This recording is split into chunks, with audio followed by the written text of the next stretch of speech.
سرحدوں پہ جو لوگ کھڑے ہیں یہ بیچارے بڑی جد و جہد کرتے ہیں. اصل یہ لوگ پہرے دار بھی ہیں، نگہبان بھی ہیں.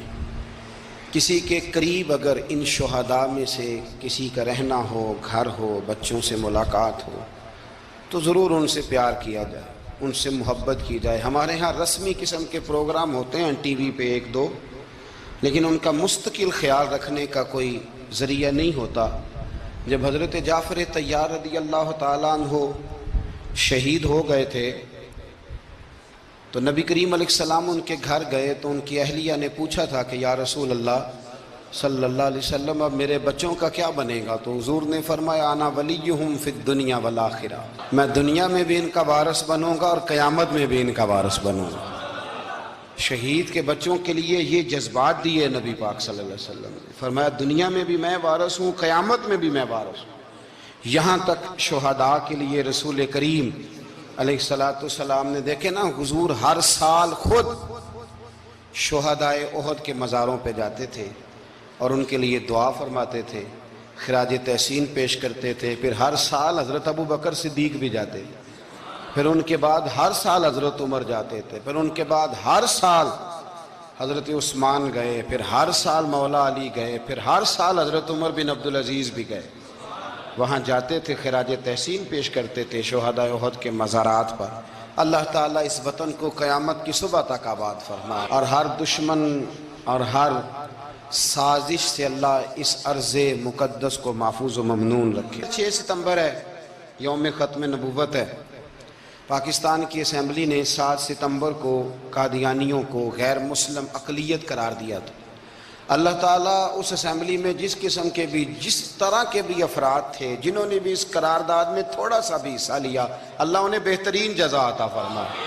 اور مجھے امید ہے کہ اللہ اس کا ہر اس شخص کو جو اس وقت اسمبلی میں بیٹھا تھا اور علامہ نورانی رحمۃ اللہ تعالیٰ علیہ کی قرارداد پر جس نے بھی ان کا ساتھ دیا تھا، مالک انہیں اس کی بہترین جزا عطا فرمائے.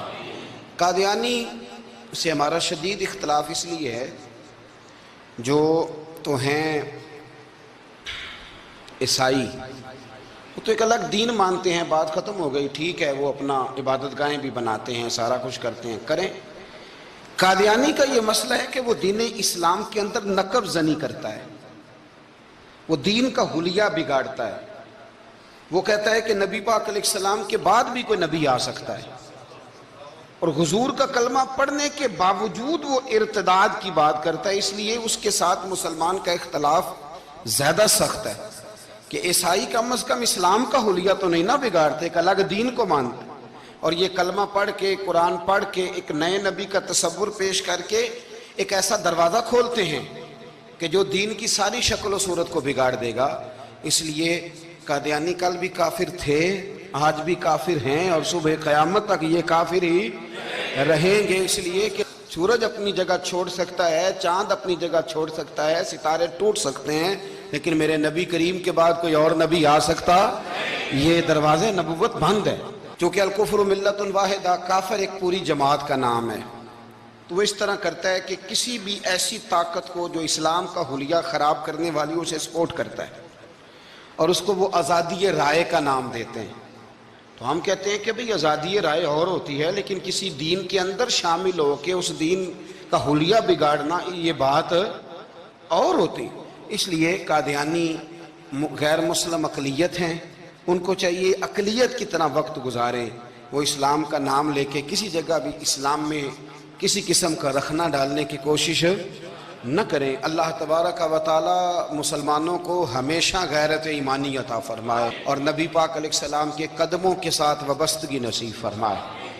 ہمارا مضمون ہے عظمت اہل بیت. اسلام خشک مذہب نہیں ہے، صرف اخلاق کی بات کرو، نماز پڑھو، دھیان سے روزہ رکھو، عبادت کرو، زکوٰۃ دو اور ختم ہو جائے بات. اسلام وارفتگی والا دین ہے، اسلام محبت والا دین ہے، ذوق والا دین ہے، شوق والا. میری ملت میں آج جو آدمی بڑا گناہگار ہوتا ہے نا، کلین شیف ہوتا ہے، بے نمازی ہوتا ہے، بڑا سخت ہوتا ہے، نوجوان بڑا کچھ کرتا ہے، یہ ان ساری غلطیوں کے باوجود بھی جب نبی پاک کا نام آتا ہے تو اس کے سینے میں جذبات ابھر جاتے ہیں، کیونکہ اسلام ایک ذوق کا نام ہے، ایک شوق کا نام ہے، ایک درد کا نام ہے۔ جب رسول کریم صلی اللہ علیہ وسلم کی بات آتی ہے تو گرچہ وہ بڑا گناہگار ہے لیکن اس کے اندر حضور کی محبت موجود ہوتی ہے، وہ چھلک آتی ہے، اس کا چہرہ کھل اٹھتا ہے کہ یہ رسول کریم کی بات ہو رہی ہے صلی اللہ علیہ۔ تو اسلام ہمیں آداب سکھاتا ہے، نسبتوں کا ادب سکھاتا ہے، اسلام ہمیں اکرام سکھاتا ہے، اسلام ہمیں کہتا ہے کہ استاد کی اولاد کا بھی ادب کرو، اسلام ہمیں کہتا ہے کہ اپنے محسن کے بچوں کا بھی ادب کرو۔ اسلام یہ بتاتا ہے۔ ہمارے ہاں خشکی ہوتی جا رہی ہے، بزرگوں نے لکھا ہے کہ 3 قسم کے لوگ کسی کے مرید نہیں ہوتے۔ ایک چودھری صاحب جو ہوتے ہیں وہ بھی کسی کے عقیدت مند ہو سکتے، ان کے اپنے بڑے مرید ہوتے ہیں۔ تو اسی طرح جو آدمی پڑھ لکھ جائے اس کا بھی کوئی پیر، کوئی مرشد، کیونکہ وہ خود سب سے زیادہ پڑھا لکھا ہے۔ اور تیسرا جو آدمی مالدار ہو، سیٹھ صاحب ہو، اس کا بھی کوئی رہنما، مقتدا، کیونکہ وہ کیسے جھکے گا کسی کے آگے، سلوٹ کیسے کرے گا۔ چند لوگ ایسے ہیں معاشرے میں جو دور ہو جاتے ہیں کیف سے، سرور سے، وہ نہیں سمجھتے کہ ادب آداب کس چیز کا نام ہے۔ لوگوں نے سمجھا اسلام میں خشک مذہب ہے۔ پڑھیے قرآن پاک کا 15واں سپارہ آخر سے 16واں شروع سے۔ حضرت خضر علیہ السلام گئے، ایک دیوار گر رہی تھی، اللہ کے رسول نے محنت کر کے جو کام مزدور کرتا ہے وہ کام پیغمبروں نے کیا۔ حضرت موسیٰ اور جناب خضر نے دیوار سیدھی کی، اور جس بستی کی دیوار سیدھی کر رہے ہیں انہوں نے پانی بھی نہیں پلایا، کھانا بھی نہیں پوچھا، لیکن حضرت سیدنا خضر علیہ السلام نے دیوار سیدھی کر دی، محنت کی، کوشش کی، پسینہ بھی آیا، تھکاوٹ بھی ہوئی۔ حضرت موسیٰ علیہ السلام فرمانے لگے خضر سمجھ نہیں آئی، یہ تو اتنے خشک لوگ ہیں، پانی تک نہیں پلایا اور آپ نے اتنی محنت کر کے دیوار سیدھی کی، تو پڑھ لینا آپ قرآن پاک۔ حضرت جناب خضر علیہ السلام کہنے لگے کہ یہ اصل میں نا ان کے لیے نہیں کیا، یہ کسی نیک کی نسبت ہے، اس دیوار کے نیچے خزانہ ہے، دیوار گر جاتی خزانہ ظاہر ہو جاتا، خزانہ یتیم بچوں کا ہے۔ اور یہ قرآن مجید نے فرمایا وَقَانَ أَبُوهُمَا صَالِحًا، اور فرمایا یہ اس لیے ان بچوں کا خزانہ بچایا ہے کہ ان کا باپ بڑا نیک آدمی تھا۔ قاضی ثناء اللہ صاحب پانی پتی تفسیر مظہری میں لکھتے ہیں کہ وہ ڈائریکٹ باپ نہیں تھا، دادا نہیں تھا، پردادا نہیں تھا، بلکہ 7ویں پشت میں جا کے ان کا باپ بنتا تھا۔ تو رب نے فرمایا ایک بندہ نیک ہو تو میں نیچے 7 پشتوں پہ فضل فرمایا کرتا ہوں۔ اگر ایک بندہ نیک ہو اور 7ویں نسل میں جو اس کی اولاد ہو، اس کے خزانے کی حفاظت کے لیے اللہ نبیوں کی ڈیوٹی لگاتا ہے، تو بتائیے پھر میرے نبی کی اولاد کی کیا شان ہوگی، پھر اہل بیت نبوت کا کیا مقام ہوگا، پھر رسول اللہ کے خاندان کا کیا مرتبہ ہوگا۔ ہم لوگ سمجھتے ہیں کہ بھئی مفت میں سلوٹ کیوں کریں جی، پیار کیا ہوتا ہے، ادب کیا ہوتا ہے۔ پہلی بات یہ ہے کہ ادب ادب ہی ہوتا ہے۔ اماں انگوٹھا چھاپ ہے، بالکل ان پڑھ ہے، ناظرہ قرآن مجید بھی نہیں پڑھنا آتا، بیگم صاحبہ نے ایم اے، بی ایڈ، اس کے بعد ایم فل میں داخلہ لیا ہوا ہے، ادب کس کا کرنا ہے، بیگم کا کہ اماں کا؟ اماں تو ان پڑھ ہے، بیوی پڑھی لکھی ہے، اسے تو ایم اے کیا ہوا ہے، بی ایڈ بھی کیا ہوا ہے، ایم فل کر رہی ہے، اماں کا کیوں ادب کرنا ہے؟ اس لیے کہ اماں کا ادب اللہ رسول نے بتایا ہے۔ اماں کا ادب ہو سکتا ہے بیوی بڑی اچھی قاریہ ہو، عمدہ قرآن پڑھتی ہو، حافظہ ہو، عالمہ ہو، اماں کو ناظرہ بھی نہ پڑھنا ہے، پر جنت پھر بھی ماں کے قدموں کے نیچے ہی ہے۔ یہ سمجھ لیں ادب والے کا ادب۔ امام راضی نے ایک بات لکھی ہے، وہ کہتے ہیں جو قاضی ہوتا ہے نا، قاضی، جج، اس کے آداب لکھے ہیں امام راضی۔ فرماتے ہیں اگر جج کے پاس مقدمہ آ جائے نا باپ اور بیٹے کا آپس میں جھگڑا ہے، اسے پتہ چل جائے کہ باپ سچا ہے بیٹا جھوٹا ہے، تو 100 دفعہ کہہ دے کہ باپ سچا ہے بیٹا جھوٹا ہے، باپ سچا ہے بیٹا جھوٹا ہے، باپ سچا ہے بیٹا جھوٹا ہے۔ لیکن اگر اسے پتہ چل جائے نا کہ بیٹا سچا ہے اور ابا غلطی پہ ہے، اب یہ تو 100 دفعہ کہے کہ بیٹا ٹھیک کہتا ہے، بیٹا سچا ہے، بیٹا سچا ہے، پر ایک دفعہ بھی یہ نہ کہے کہ ابا جھوٹا ہے، حالانکہ مطلب یہی ہے۔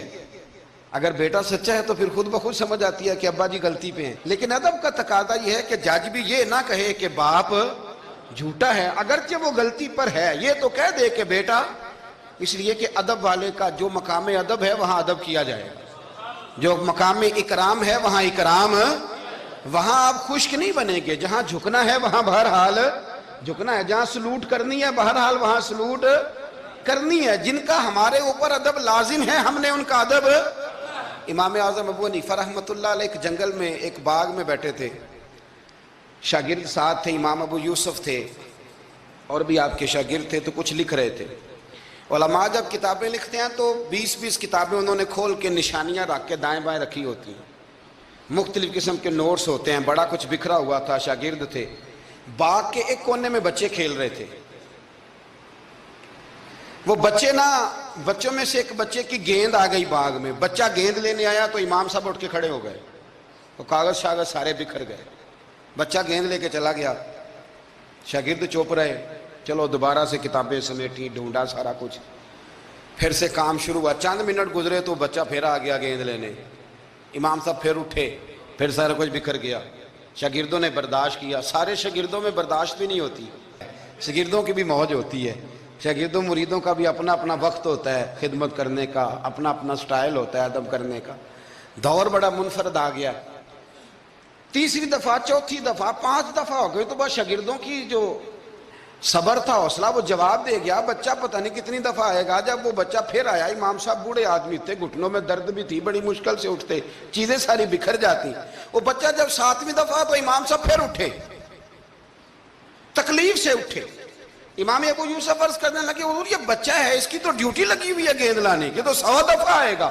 تو امام صاحب فرمانے لگے، یہ 100 دفعہ آیا تو میں 100 دفعہ اٹھوں گا، آنے دو.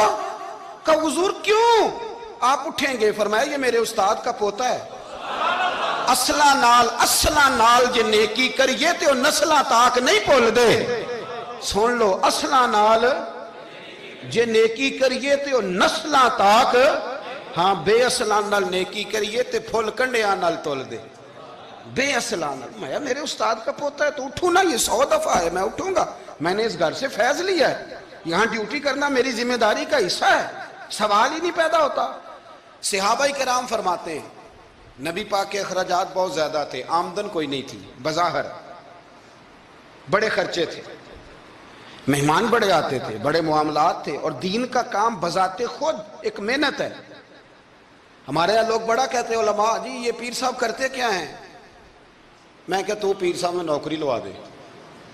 کہندے وہ فلانے مفتی صاحب ڈیوٹی کیا کرتے ہیں؟ میں کہتے ہیں دینے نو دیہاڑی لے جائے کر مفتی صاحب نو، مستریاں نہ لائے نو، تاکہ روٹی تو کھا لینا. اور خدا کے بندو، جو بندہ سویرے ڈیوٹی کرنے جائے گا وہ شام کو آ کے ریسرچ کر سکے گا کتاب و سنت پہ؟ وہ ایک صفحہ پڑھے گا تو سو جائے گا. اس لیے حضرت عمر فاروق نے یہ کام امت کو بتایا، فرمایا علماء کو تنخواہ دو. اور مسجد کے امام کی تنخواہ حضرت عمر نے گورنر، صوبے کے گورنر کے برابر لگائی تھی، اور خطیب کی تنخواہ گورنر سے زیادہ ہوتی. فرماتے تھے یہ ذہنی طور پر فارغ رہیں گے، سہولت میں رہیں گے تو صحیح دین پڑھیں گے اور صحیح کر کے پڑھائیں گے. اگر یہ الجھے رہیں گے کہ سویرے بل جمع کرانا ہے تو ان کے لیے بڑی دشواری ہو جائے. لیکن ہمارا ماحول کیا ہے، عالم جب تخصص کر لیتا ہے نا تو پی ایچ ڈی کے برابر ہو جاتا ہے.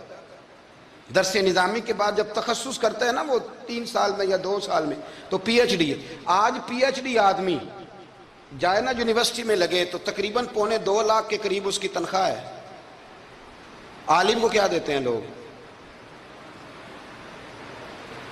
یہ میری بات سمجھے، اس کا اور اس کا لیول تعلیم کا ایک جیسا ہے، اس کا سٹیٹس کیا ہے اور اس کا.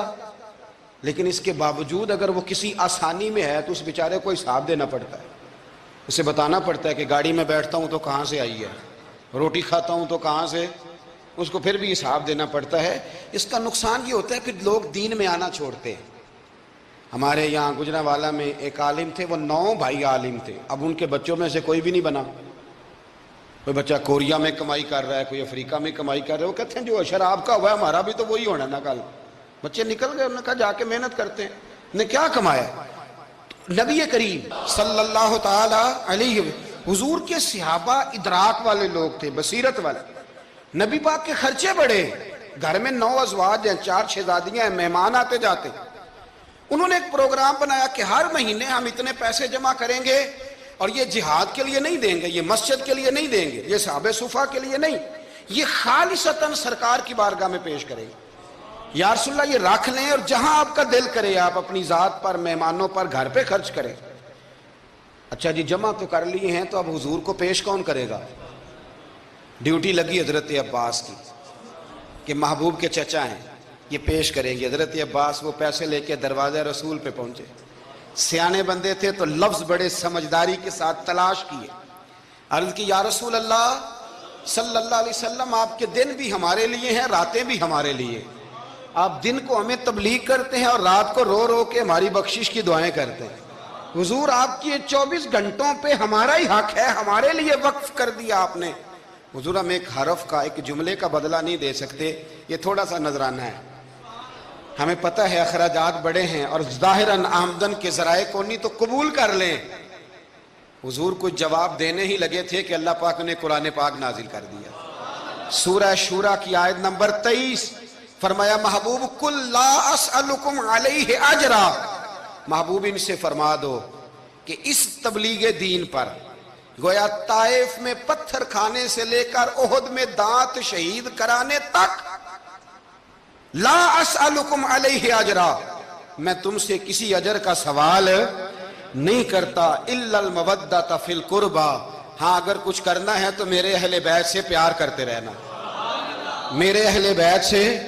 یا رسول اللہ یہ کون ہے؟ فرمایا مولا علی، سیدہ فاطمہ اور ان کی اولاد حسن سے پیار کرنا، حسین سے پیار کرنا۔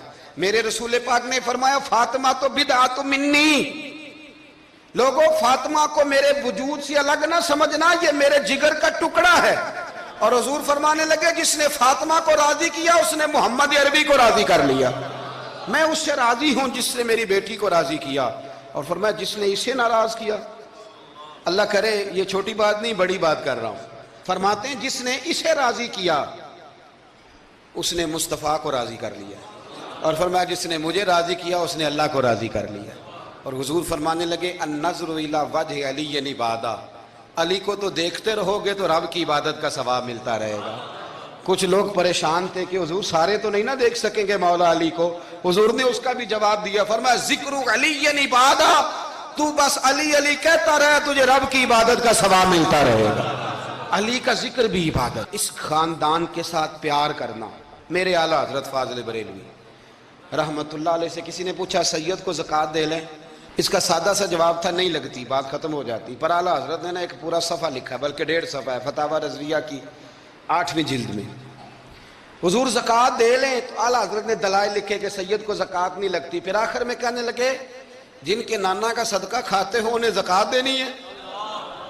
آپ فرمانے لگے تو نبی پاک کے مبارک بچوں پر اپنا مال خرچ کر، یہاں بھی اجر ملے گا وہاں بھی اجر ملے گا۔ اور پھر اعلیٰ حضرت نے حدیث لکھی ہے کنز المال کے حوالے سے، کمال کرتے ہیں جب آپ اس طرف آتے ہیں نا، خدمت سادات کا پورا باب بیان کیا۔ فرمانے لگے رسول کریم علیہ السلام نے فرمایا جس نے عبد المطلب کی اولاد کے ساتھ نیکی کی، بات ہی ختم کر دی۔ عبد المطلب کی اولاد میں حضرت عباس کا خاندان بھی شامل، عبد المطلب کی اولاد میں حضرت جعفر طیار کا خاندان بھی شامل، حضرت سیدنا میر حمزہ کے بچے بھی شامل۔ حضور فرمانے لگے جس نے عبد المطلب کی اولاد کے ساتھ نیکی کی، قیامت کے دن مجھ پر لازم ہے کہ جب وہ مجھ سے ملے گا تو میں اسے صلہ دوں گا، میں اسے۔ اعلیٰ حضرت یہ حدیث لکھ کے کہتے ہیں ہمیں صلے کی ضرورت ہی نہیں، یہ جو نبی پاک نے کہہ دیا نا جب وہ مجھ سے ملے گا، تو مصطفیٰ سے ملنا ہی سب سے بڑا صلہ ہے، یہی سب سے بڑا صلہ ہے۔ بیدم شاہ بارسی کہنے لگے عدم سے لائی ہے ہستی میں آرزو رسول، عدم سے لائی ہے ہستی میں آرزو رسول، یہ کہاں کہاں لیے پھرتی ہے جستجو رسول۔ ہمیں عدم سے لائی ہے ہستی میں آرزو رسول، اور کہاں کہاں لیے پھرتی ہے جستجو رسول۔ عجب تماشا ہو میدان حشر میں بیدم کہ سب ہوں پیش خدا اور میں روبرو رسول، سب ہوں پیش خدا اور میں روبرو رسول۔ میں حضور کے سامنے، تو محبوب فرمانے لگے جب وہ ملے گا نا تو اجر میں دوں گا۔ تو پتہ یہ چلا خدمت سادات، ان سے پیار کرنا، اہل بیت نبوت سے ان کی شان کو سمجھیں. مرتبے والے کا مرتبہ ہمیشہ سمجھنا چاہیے، ہمیشہ. جس کو اللہ نے مرتبہ دیا ہے اس کے مرتبے کو سمجھے. میرے رسول کریم علیہ السلام نا ذرا اعزازی وقت دیتے تھے. یہ سارا دن ہی امام حسن اور حسین مسجد میں رہتے تھے، سارا دن ہر وقت حضور کے ساتھ کھیلتے تھے. ان کا دروازہ مسجد نبی میں کھلتا تھا گھر کا، لیکن اس کے باوجود حضور فرماتے فاطمہ آج میرا دل کرتا ہے تمہارے گھر آ کے رات گزاروں. بھئی کوئی گھر بڑی دور ہے، یہ تو ساتھ ہی تو ہے. تو سیدہ فاطمہ فرماتی ہیں میں نے کہا حضور بڑی خوش نصیبی ہے تو محبوب نا رات کو میرے گھر میں آ کے سوئے. فرماتی ہیں میں نے چارپائی بچھائی نبی پاک کے لیے، ایک شخص کے سونے کی جگہ تھی. حضور نے فرمایا میں تو حسن حسین کے لیے آیا ہوں. یا رسول اللہ پھر فرمایا یہ میرے ساتھ سوئیں گے. میں نے عرض کی حضور آپ کو دقت ہوگی، کیسے سوئیں گے؟ تو نبی پاک علیہ السلام نے فرمایا میں سلا لوں گا. حضرت فاطمہ کہتی ہیں ایک کندھے پہ حضور نے امام حسن کو لٹا لیا اور دوسری سائڈ پہ امام حسین کو لٹا لیا. کہتی ہیں امام حسین کی عادت تھی وہ رات کو دودھ مانگتے تھے، میں نے برتن میں رکھا ہوتا تھا، میں ڈال کے دیتی تھی. بچے مانگتے ہیں نا رات کو دودھ. فرماتی ہیں رات کو نا امام حسین نے دودھ مانگا، میں اٹھنے لگی دودھ دینے کے لیے، پر حبیب نے فرمایا بیٹے تو لیٹ جا، آج میرے ساتھ سوئے ہیں تو دودھ بھی میں ہی پلاؤں گا. کہتی ہیں کئی دفعہ دودھ مانگا تو کئی دفعہ میرے رسول پاک نے انہیں دودھ پلایا. اور یہ ہر نانا نواسوں سے پیار کرتا ہے، پر یہ خالی نانا نہیں نا، یہ امام الانبیاء بھی ہیں، یہ امام الانبیاء بھی ہیں، یہ سرور کون و مقام. ان کا ہر کام اللہ کے حکم سے ہے، اللہ کے حکم سے. حضرت سیدنا عبداللہ ابن عمر رضی اللہ تعالیٰ عنہ فرماتے ہیں کہ نبی پاک نے پیغام بھیجا سیدہ فاطمہ کو، فرمایا حسن کو بھیجو میرا ملنے کو دل کر رہا ہے. تو کہتی ہیں وہ گھر میں نا دیر ہو گئی امام حسن کو آنے میں. اعلیٰ حضرت فرماتے ہیں مجھے لگتا ہے کہ بی بی صاحبہ غسل کرانے لگ گئی، کپڑے تبدیل کرا رہی تھی. مائیں کرتی ہیں نا بچہ باہر جانے لگا تھے واپس آ پہلے کپڑے بدل، تو ذرا دیر ہو گئی تو نبی پاک بے چین ہو گئے میں حسن آ کیوں نہیں رہا میرا ملنے کو دل ہے. فرماتے تھوڑی دیر گزری تو امام حسن نے دروازہ کھولا سیدہ پاک کا. جب دروازہ کھولا تو رسول کریم نے دونوں بازو یوں کھول دیے اور نبی پاک گھٹنوں کے بل زمین پر بیٹھ گئے. امام حسن بھی جب اندر سے نکلے تو انہوں نے بھی یوں بازو کھولے. تو کہتے ہیں رسول کریم کے جب گلے سے آ کے لگے تو عبداللہ ابن عمر کہتے ہیں میں نے حضور کی آنکھوں میں آنسو دیکھے اور محبوب ان کا ماتھا چوم کے کہنے لگے اے اللہ میں ان دونوں سے محبت کرتا ہوں، تو بھی ان سے محبت فرما. میرے اللہ جو میرے حسن حسین سے محبت کرے اس بندے سے بھی محبت فرما، جو ان سے پیار کرے اس سے بھی. ہمارے بزرگوں کو نا اہل بیت سے بڑا پیار ہوتا تھا، اصحاب کے بھی غلام اور اہل بیت کے بھی. میں نے کہا ہے کہ اب ہمارے مزاجوں میں نا خشکی آ گئی ہے، اور جی اخلاق کی بات کریں، جی سیدھی سیدھی نماز روزے کی بات کریں، اصول کی. وہ جو ادب تھا، وہ جو عشق تھا، وہ جو وارفتگی تھی، وہ حسن کدھر گیا؟ حضرت عمر سے زیادہ تو اصول پسند کوئی نہیں نا، ان سے زیادہ سخت مزاج اصول پسند بندہ تو کوئی نہیں نہ ملے گا امت کو. امام حسین 10-10.5 سال عمر تھی، بچے تھے، مسجد میں آئے. حضرت عمر خطبہ دے رہے، جہاں اصول کی بات ہوگی وہاں اصول کی ہوگی، اور جہاں عشق کی ہوگی نماز پڑھا کہ میں تیں ول ویکھا مینوں تے کعبہ بھول گیا آئی. تو امام حسین آئے مسجد نبی میں، حضرت عمر خطبہ دے رہے تھے، مولا علی کے ساتھ آئے بچے جمعہ پڑھنے. امام حسین آئے تو جناب عمر کے سامنے کھڑے ہو گئے، کہنے لگے عمر نیچے اترو، میرے نانا کا ممبر ہے. حضرت علی نے بازو تھاما، کہا یہ کیا کہہ رہے ہو؟ تو جناب فاروق اعظم فرمانے لگے جمعہ ہو رہا ہے، خطبہ ہو رہا ہے، لوگ جمعہ پڑھنے آئے ہوئے ہیں، اس میں اب بچہ آ جائے تو کیا جمعہ چھوڑا جائے گا؟ لیکن جہاں ادب ہے وہاں ادب ہے. حضرت علی کہنے لگے حسین یہ کیا کہہ رہے ہو، بیٹھ جاؤ. تو حضرت عمر فاروق فرمانے لگے علی آپ نہ بیچ میں ہیں، یہ میرا اور حسین کا معاملہ ہے، آپ نہیں بیچ میں ہیں، آپ ہٹ جائیں، میرا اور حسین کا مسئلہ. کیا کہا بیٹے؟ کہا عمر اترو، میرے نانا کا ممبر ہے. اتنا بڑا آدمی جسے کیسر و کسرا ہلا نہ سکے، جو درہ مارے تو زمین کا زلزلہ رک جائے، جو سورج کو حکم دے تو سورج چہرہ بدل جائے، وہ شخص جو دریا کو خط لکھے تو خشک دریا بہنے لگے. عمر اترو، میرے نانا کا ممبر ہے. فاروق اعظم زمین پہ اتر آئے, ہاتھ باندھ کے کھڑے ہو گئے, کہنے لگے حسین میں اتر گیا ہوں پتر, ممبر تو تیرا ہے یا تیرے نانا کا ہے. ختم ہو گئی بات. تو حضرت امام حسین کہنے لگے جا کے اپنے نانے کے ممبر پہ بیٹھ جا. تو فاروق اعظم کی چیخ ہی نکل گئی, کہنے لگے پتر میں تو اونٹ چرانے والے کا بیٹا ہوں, میرے نانے کا کوئی ممبر نہیں یار, میں تو اونٹ چرانے والے کا, میرے نانے کا کوئی ممبر ہی کوئی نہیں, تو کدھر جاؤں. تو امام حسین کہا اچھا کوئی نہیں ممبر آپ کے نانا کا کوئی نہیں. کہا نہیں. چل ٹھیک ہے پھر میرے نانا کے ممبر پہ بیٹھ جاؤ, وہ میرے نانا کے ممبر پہ بیٹھ جاؤ. مجھے لگتا ہے فاروق اعظم بولے ہوں گے, انہوں نے کہا ہوگا کہ لوگوں میں مرضی سے نہیں بیٹھا, مجھے ابو بکر نے بٹھایا تھا, پھر حسین کے کہنے پہ اترا ہوں, اب دوبارہ مجھے حسین ابن علی نے بٹھایا ہے, کسی میں جرت ہے تو عمر کو ہلا کے دکھائے, طاقت ہے. تو بھئی یہ پیار رسول اللہ کے خاندان سے, یہ وارفتگی, یہ ذوق, ہم تو ہٹ گئے ان چیزوں سے. شیخ الاسلام والمسلمین خواجہ قمر الدین سیالوی, خواجہ صاحب سچ مچ کے شیخ الاسلام تھے, اور اللہ تعالیٰ نے انہیں بڑا ہی اعزاز عطا فرمایا, بڑی بات تھی. ایسے شیخ بھی کم دنیا میں ہوتے ہیں, اور 20 علماء ان کے مرید تھے. پنڈی کے علاقے میں نا اپنے بہت سارے علماء, کسی علماء کی میٹنگ میں گئے تھے, علماء کافی تھے, تو ایک سید عالم تھے, انہوں نے نماز پڑھائی, عالم بھی تھے اور سید بھی تھے, جماعت کرائی. تو نماز کے بعد پتہ چلا کہ کوئی ایسی واضح غلطی ہو گئی ہے کہ نماز ہوئی نہیں. اب ہمارے تو کسی نمازی کو کسی مسئلے کا پتہ چل جائے دوسروں کو جینے نہیں دیتا, کہتا صرف میری نماز ٹھیک ہے, تم سب کی غلط ہے. اور پھر بندہ عالم ہو, اسے پتہ ہو مسئلے کا, تو پھر وہ سانس لینے دے, یہ بڑا مشکل کام ہے. علم یہاں بالکل زیادہ ہو تو پھر بندے کو حوصلہ ہوتا ہے اس پہ, کو پتہ ہے تھوڑا پانی ہوتا ہے نا برتن میں تو آوازیں زیادہ نکالتا ہے.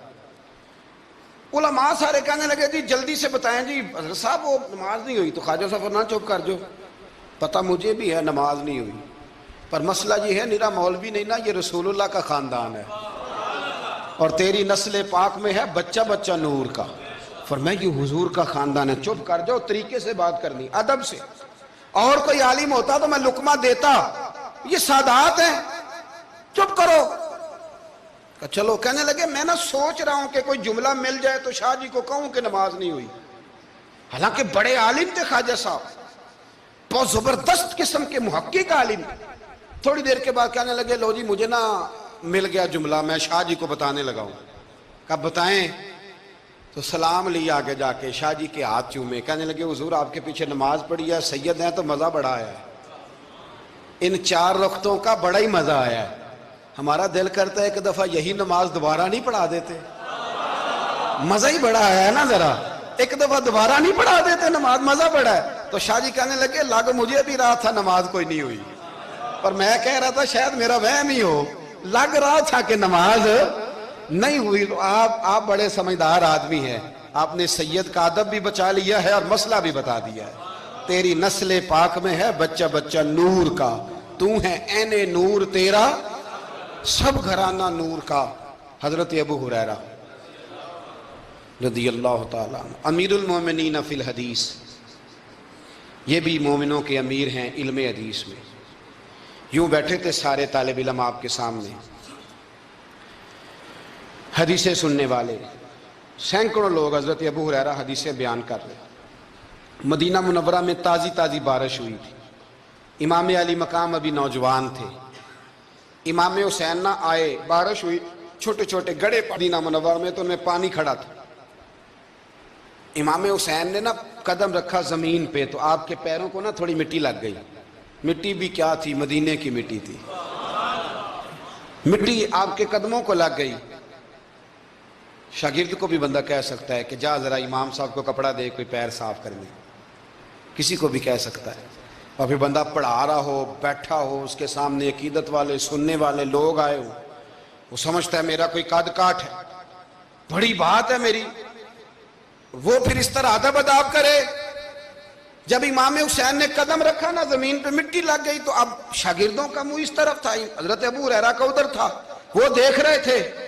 تو جناب ابو ہریرہ جلدی سے اٹھے, خود اٹھے, شاگردوں کا حلقہ چیرتے ہوئے گزرے, اور امام علی مقام کے نا پیروں میں جا کے بیٹھ گئے. حضرت ابو ہریرہ کی داڑھی سفید, امام حسین کی کالی. حضرت ابو ہریرہ نے اپنی پگڑی کھولی, اور امام حسین کے پیر صاف کرنے لگے. پیر. حضرت امام حسین نے قدم پیچھے کھینچے اور کہا آپ کیا کر رہے ہیں، آپ بزرگ ہیں، میں تو جوان ہوں، یہ کیا کر رہے ہیں؟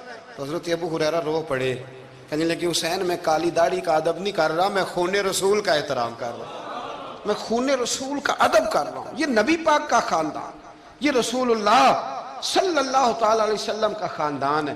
اس خاندان نبوت کا اکرام کرنا، ان کا احترام کرنا، ان سے پیار کرنا، ان کی قدر کرنا، ان کے لیے اپنے دل میں آنکھوں میں عزت رکھنا، ان کے لیے شفقت کے بازو کھولنا، یہ چیز اللہ کو بھی راضی کرتی ہے، اللہ کے رسول کو بھی راضی کرتی ہے. فقیر آتا ہے ہمارے دروازے پہ مانگنے، آگے بھلا کیا کہتا ہے، تیرے بچے جیتے رہیں. پیسے بچے کماتے ہیں کہ ابا جی؟ دینے کس نے؟ بچوں کا نام کیوں لیتا ہے؟ اسے کہنا چاہیے اللہ تیرے کاروبار میں برکت کرے، کمانے والا زندہ رہے. وہ کیا کہتا ہے؟ بچے.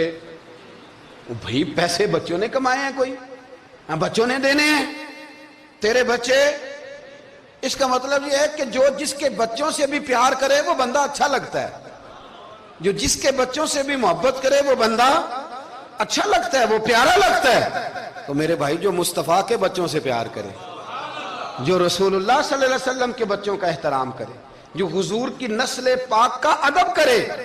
میرے اعلیٰ حضرت رحمت اللہ علیہ کا طریقہ تھا کہ اگر کچھ سید شاگرد آتا تھا نا، سید زادہ، تو اعلیٰ حضرت اس طرح کرتے تھے کہ جہاں استاد بیٹھتا ہے وہاں اسے بٹھاتے تھے، اور جہاں لائنوں میں پھٹیوں پہ شاگرد بیٹھ کے پڑھتے ہیں وہاں خود بیٹھتے تھے، اور فرماتے تھے شاہ جی یہ آپ کے گھر کا ہی ہے سارا کچھ، چلو ڈیوٹی ہماری لگ گئی تھی بتانے کی تو میں آپ کو پڑھا دیتا ہوں، یہ آپ کا ہی ہے. آپ حضرت عمر بن عبدالعزیز کے پاس کوئی سید زادہ آتا تھا تو آپ تخت سے اتر آتے تھے، اس کو تخت دیتے تھے، کرسی دیتے تھے، اس پر بٹھاتے تھے. اب تو خشکی ہے، تو نہ استاد کا ادب ہے، نہ عالم کا ادب ہے، نہ سفید داڑھی والے بزرگ کا ادب ہے. تو باتیں ہیں، کہانیاں ہیں، داستان سرائی. ادب والا آدمی سمٹا ہوا ہوتا ہے، ادب والا بندہ مہذب آدمی ہوتا ہے، اس میں بہت ساری جگہوں پہ شرم ہوتی ہے، بڑے معاملات ہوتے ہیں، بڑی ساری آزمائشیں. اللہ تبارک و تعالی ہمیں اہل بیت نبوت کا پیار عطا فرمائے. آخر دعوانا